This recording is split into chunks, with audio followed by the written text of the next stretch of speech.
Hi, I'm Brett from 90 Plus Cellars, and welcome to Wine Truck Sessions.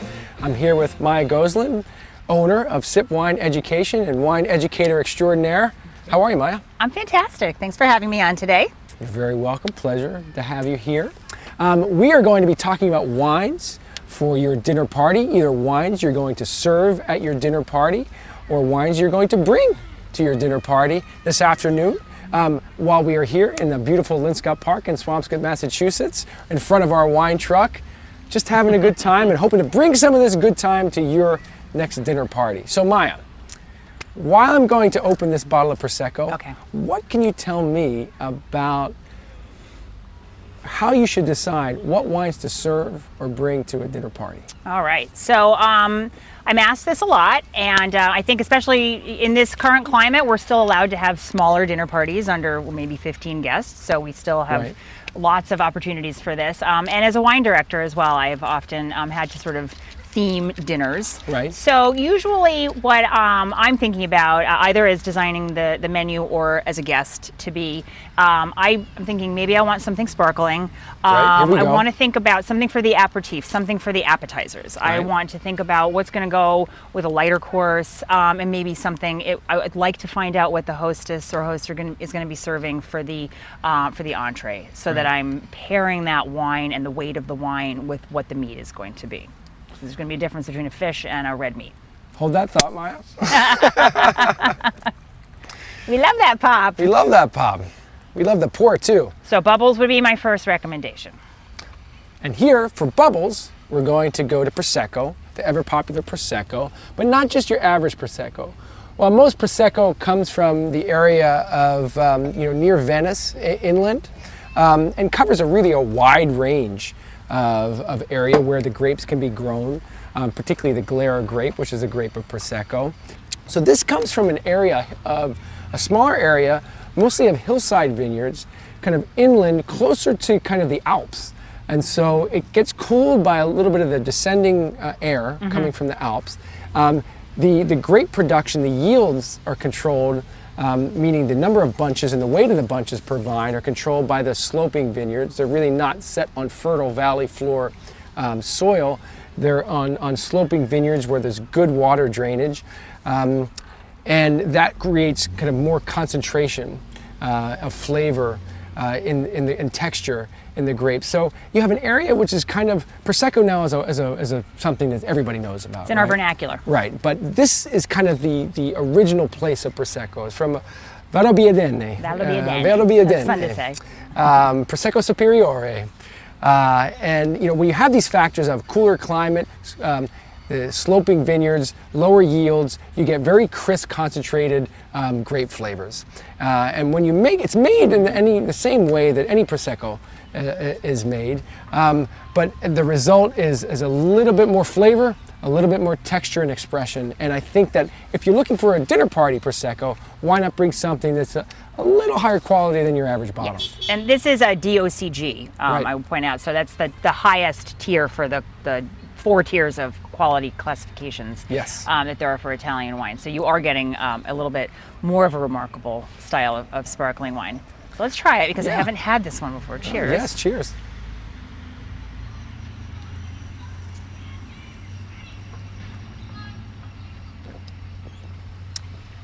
What do you think?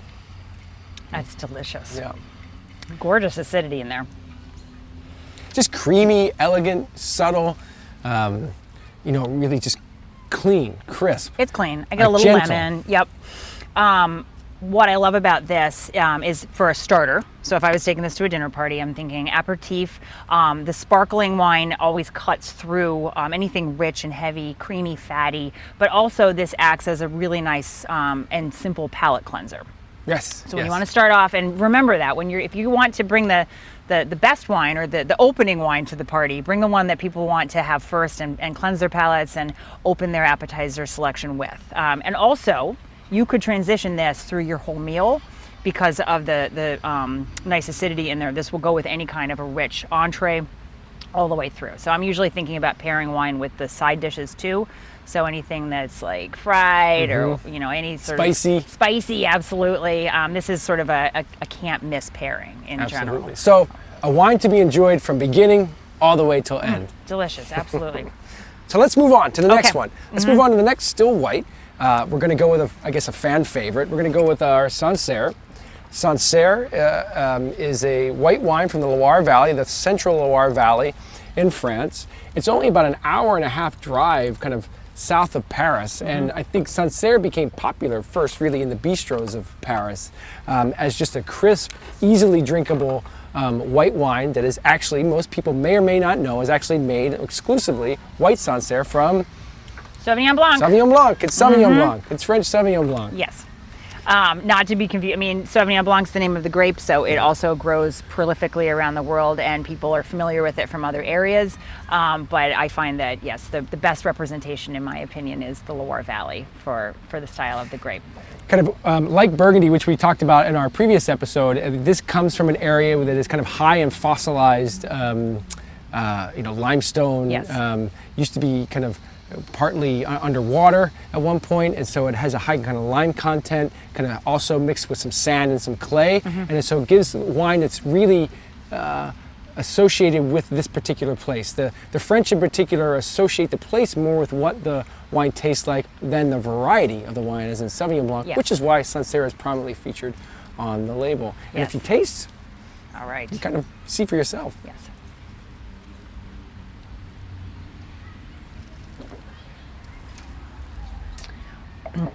So what I love about this is it doesn't have that overwhelming acidity to it that I think you get with other styles of the grape. Right. This is more delicate. It does have some grapefruit to my palate, Right. lemon lime, grassiness.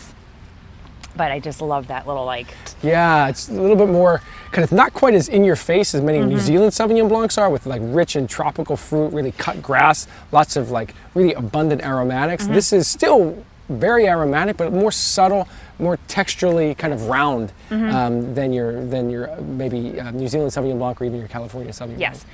And I would say that this is the sort of uncontested star of the Loire Valley. Although I love all the different styles of wine that come out of this area. I'm a huge fan of the Loire, but I think in general, if you're thinking Loire wine, you kind of instantly go to Sancerre as a white style, because Yes. it does come, of course, as a red. And Pinot rosé. Noir.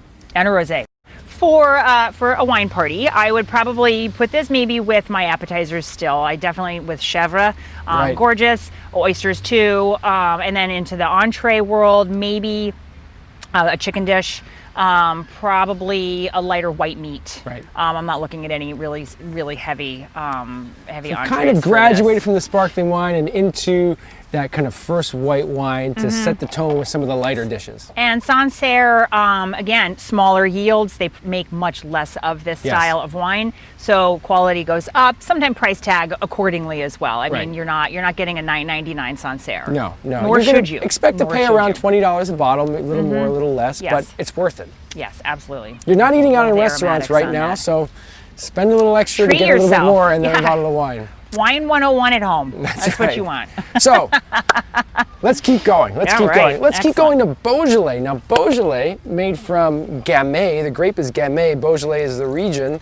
kind of just south of Burgundy, kind of technically kind of between the Rhone Valley and the Côte d'Or in Burgundy. Most Beaujolais is known for Beaujolais Nouveau, which is kind of the first wine of the year. Very intensely fruity, almost candied-like. Jammy. Yeah. Jammy, but that's not all of Beaujolais. And a lot of Beaujolais is released kind of a little later, and it's aged, it's matured a little bit more. Still fruity, still features kind of that abundant fruit of the Gamay grape, still kind of texturally kind of soft and pleasing. But the reason why I like Gamay is it's just a wonderful, if let's say you're not having a dinner party but you're having a picnic, or let's say you want to lead with something, a red that's a little bit more gentle. A starter. A starter red.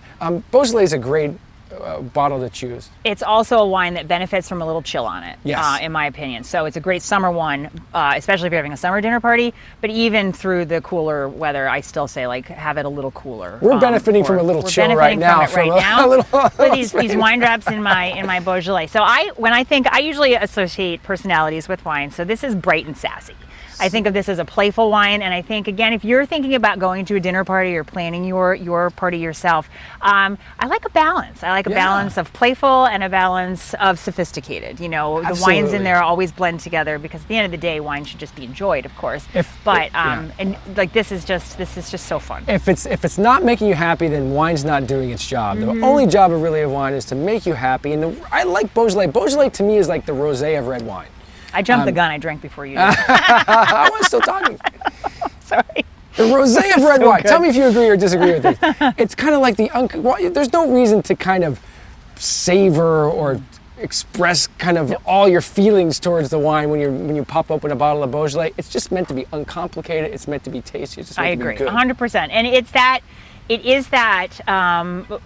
it's an elusive wine, and it answers the what can I drink with seafood for a red wine question. So if you know that your host or hostess is having maybe a salmon or even a richer white fish, Beaujolais is a great pairing for it, along with cheeses, and also it's a great Thanksgiving wine. Absolutely. Turkey with the cranberry sauce. You're usually looking to pair your wine with the sauces again. So this usually goes with all those nice side dishes. And extremely affordable. Extremely very affordable. You can, if you want, Pinot Noir can be a little bit more expensive. This kind of gives you that style of Pinot Noir at a slightly less price. Yes. Very affordable and approachable, and there are many other styles of Beaujolais too. True. Different crus, of course, but this is a great introductory style of high quality Beaujolais. Everybody wants to talk about Cabernet Sauvignon when it comes to a dinner party, right? I mean, quality wine and Cabernet Sauvignon, quality red wine that is often associated with Cabernet Sauvignon, especially for many of us out there. And Napa really is kind of the place where the people associate with Cabernet Sauvignon, but it's not the only place. And so we have a bottle of wine here, not from Napa, but close to it, in Sonoma, particularly the Alexander Valley, which produces equally as enjoyable and intensely flavored and textured Cabernet Sauvignon, often for a more reasonable price. Yep. And I usually suggest that to people when they're talking about trying to find high-end Cabernets. I say, they might have Napa fatigue or Napa price fatigue, I should say. The cult Cabernets are in another stratosphere altogether. But if you look to some of the other areas surrounding Napa, and again, look to Sonoma, you will find remarkable representations of Cabernet Sauvignon, which is what we have with this one. Sure. Would you pour? Let me reach and pour you a little. Pour some of the wine, Let the me water pour out that of my over. glass. Make sure that the rain gets out of that glass, and make sure I don't tip myself over on this bench. We're working through this, Maya, right? Yes, we are. It's what we all have to do. This is kind of COVID summer. We do what we have to do. We are people who get paid to drink making wine. It work. It's pretty good. Come on. You're true. So great color, dark color, yes. kind of that classic, kind of really rich, kind of black currant aroma. Like a lot of California Cabernet Sauvignon, the focus is on the fruit. Yeah. A little bit of kind of toastiness from some oak aging in this, but not much. And if you taste it,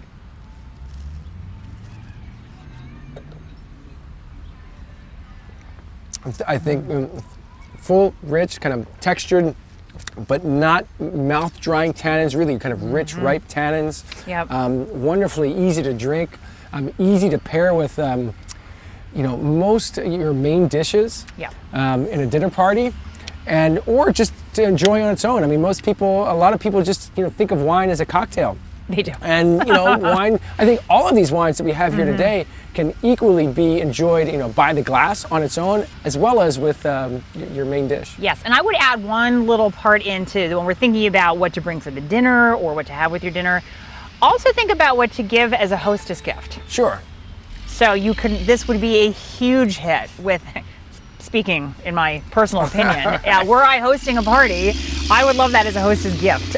All right. But I would also love it with like a big porterhouse steak, tenderloin, just anything that has that sort of like nice meatiness to it. Goes so nicely with this particular wine. All those black fruit notes in there, maybe a little cigar and cedar in that one too. Right. This is just, but again, I agree. This is, although certainly ideal with food on its own, it would be just on a nice cold night, nice glass of this. Fire. backyard fire pit. Fire pit. This is going to be the season of the fire pit. wine. I am all about the fire pit this year. There's been a few backyard hot tubs this summer and backyard fire pits this fall and winter. This Prosecco hot tub, this fire pit. All right, and these are in between either or. You heard it here. Most people pair wines with food. We pair wines with backyard events. Yes, the yard has become a venue. Right? Absolutely. So this is what we're doing. How do you make the best of whatever space you can congregate? Yeah. So Maia, these are our dinner party wines or our recommendations today. I got one last thing before we end this segment. What are some do's and don'ts when it comes to dinner parties and wine? So you want to bring something that is going to be crowd friendly. Right. So you're looking for, maybe don't get too complicated with yourself. Right. So don't overthink the situation, and set yourself a budget. Right. So you can either go budget friendly under 15s and bring 2 bottles, or you could do something for the dinner, something for the host. But set that price point in your mind. Otherwise, you can easily go off the beaten path there and end up with wines you don't know, you haven't tried, and cost a lot of money. Right. So there's no sense to spend more than go too extravagant if it's not something you believe is necessary. Right. If it's something that's fun. The other thing I would say is don't bring a wine to a party and then open it yourself.